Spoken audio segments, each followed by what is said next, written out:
Aujourd'hui, on va travailler sur un Marashitsuki qui est un coup de poing circulaire. On a déjà vu des techniques là-dessus. Voilà, et on va faire un mouvement un petit peu particulier, c'est un jodan pour éviter le coup, et on va frapper un pli. Alors, ce qu'il faut savoir sur le coup de coude, c'est qu'il faut que le poing, l'épaule et le coude, au moment où vous allez frapper, soient au même niveau. Voilà, ça c'est important. Si vous frappez comme ça, vous risquez de vous déboîter l'épaule si vous frappez suffisamment fort. Alors d'abord, on va se concentrer sur le mouvement d'évitement, parce qu'il n'est pas, c'est pas un blocage. Hein. Regardez bien. Il va frapper doucement, et je vais monter mon bras ici.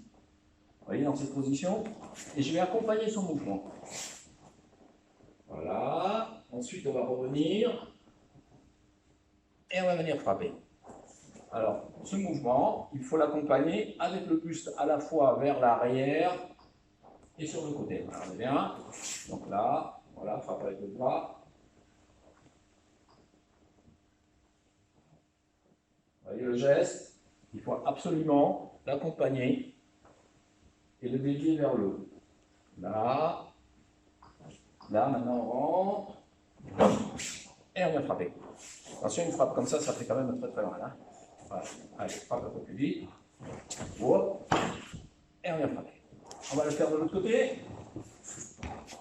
Pour bien vous montrer. Donc, il faut toujours avoir un appui qui vous permette de le faire. C'est-à-dire que si vous avez les deux pieds alignés, hein, sur la même ligne comme ça, vous ne pourrez pas tourner. Donc il faut avoir une largeur d'épaule, hein, d'écart entre les pieds, et pas trop non plus le pied devant. Hein, c'est-à-dire une position quasi naturelle en ayant le pied gauche devant. Il frappe, je l'accompagne, et je viens frapper. Des deux côtés, vas-y. 1, 2, 1, 2, 1, frappe. Ok. Voilà, ça c'est une technique assez efficace. Il faut toujours considérer que l'adversaire est plus gros et plus fort que vous. Hein. Donc si, vas-y, frappe-moi un crochet, vous venez le bloquer ici, hein, dans cette position, vous voyez qu'ici vous n'avez aucun appui.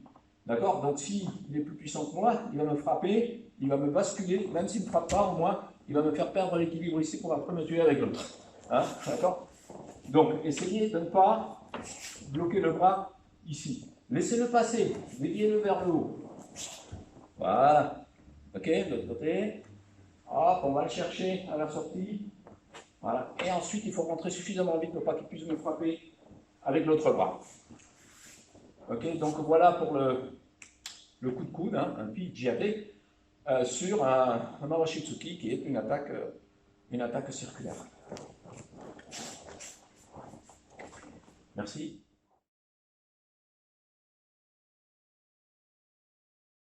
Dès qu'on va partir l'attaque, on va rentrer, on va frapper Teisho en même temps que l'on bloque le coup. Ok, d'accord. De cette position, mon bras droit va passer en dessous et je vais m'effacer. Je vais venir suffisamment loin et je vais venir frapper ici à mon washi au plexus. Ok. 1, 2. Lui, il a piqué. J'ai senti. Alors, on va le montrer de ce côté pour voir la position des bras. 1, 2. D'accord. Il y a la position, le coude vers le haut. D'accord. Et maintenant, je vais m'effacer et ramener ce bras ici. Je m'efface et ici, c'est la jambe arrière qui va partir et qui va venir frapper ici au niveau du plexus. Donc, 1, bras ici, dégagement, on retrouve ici pied droit devant, et on vient frapper. Pitch.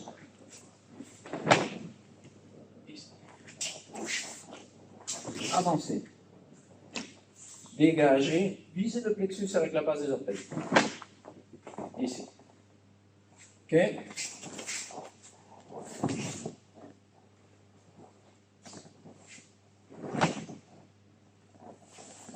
Voilà, bon, c'est une technique simple. Relâchez bien votre jambe. Hein, ne cherchez pas à frapper fort, mais à frapper vite. Voilà, ici, vous pourriez lui frapper dans les parties, je ne sais pas si vous n'avez pas cette souplesse. Hein. Donc ici, et là. Ok. Merci.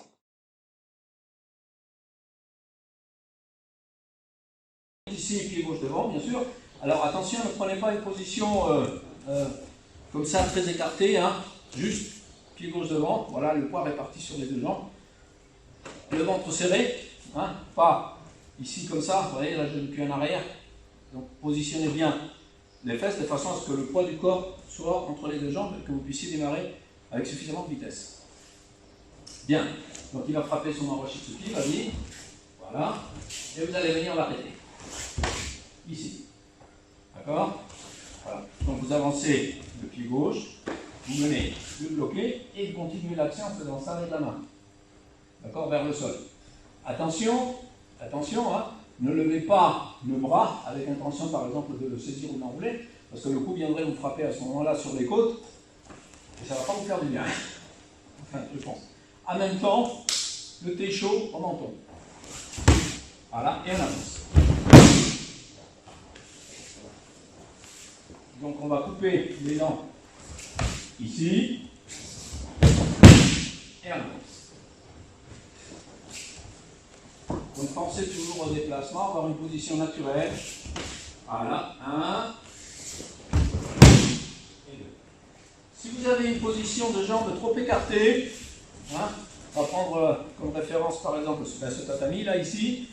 Voilà, vous voyez, un tatami vous savez que ça fait 1 mètre, ça vous ne le savez pas. Hein. Si votre jambe arrière est trop loin derrière, voilà, par exemple ici, ça va vous demander un effort considérable d'aller poser le pied là-bas. Vous voyez que là, vous voyez, j'ai du mal. Si vous avez le pied ici, vous allez le faire très facilement. D'accord? Donc prenez une position, pied gauche devant, légèrement devant. Voilà, on rentre et on va passer vers l'avant. Voilà, sans décoller le pied arrière, le ventre serré, sans mettre non plus les fesses comme ça en arrière. Voilà pour le shomenate, hein, sur le Maruashitsuki.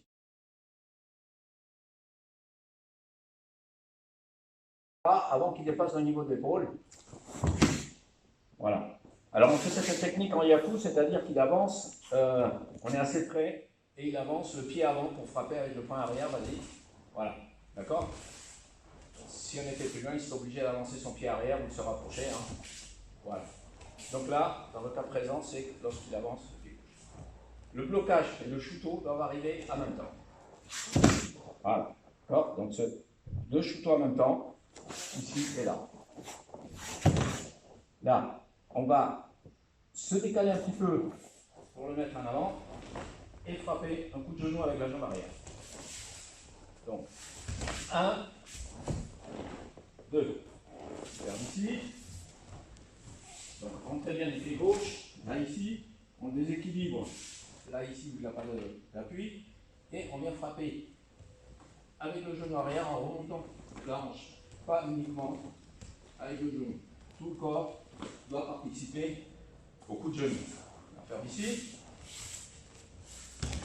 Les shuto, on le dégage et on pousse avec la hanche. Ici, ok? Voilà. Donc, alors il n'y a pas grand-chose à dire sur cette technique, si ce n'est que lorsque vous vous déplacez en bougeant d'abord le pied avant, ça veut dire que vous êtes à une distance plutôt proche, hein, puisque vous voyez que ici, si je bouge mon pied avant, avec la part de chemin que nous va faire, je n'ai pas à faire un très grand déplacement. Dès qu'il attaque, réactif, on rentre, on le tire et on frappe ici. Ok, encore une fois. Donc, 1, bloqué, dégagez ici, frappez au plexus ou à la tête, là où vous voudrez. Alors, vous voyez que là, la ligne ici, entre les deux jambes, c'est-à-dire ici, il n'y a pas d'appui. Donc, ce qui me permet de ramener en déséquilibre assez facilement. Hein. Donc on rentre, voilà ici, et après, le genou droit, vous allez reculer un petit peu le pied, voilà, et d'ici, on va frapper. Boum. Ok, ici. Donc, on rentre, on s'efface, on le met dans cette position, et de là, on vient frapper avec la hanche. Voilà, ici. Ok?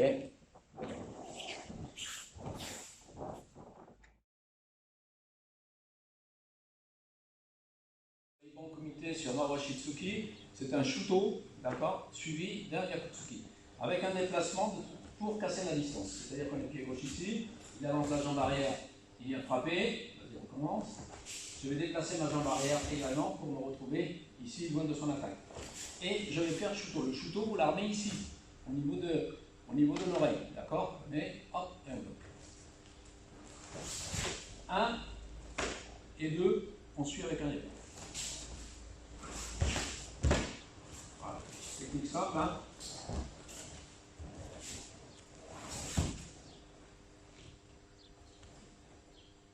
Voilà.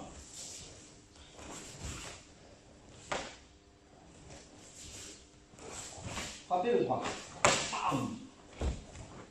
Ok? Il faut le frapper le bras. N'attendez pas que le poing vous arrive dans la main. Bien ici, on le frappe. Ça va créer chez lui un déséquilibre. Et on va lui coller le yaku par la suite. Merci à tous, à très bientôt.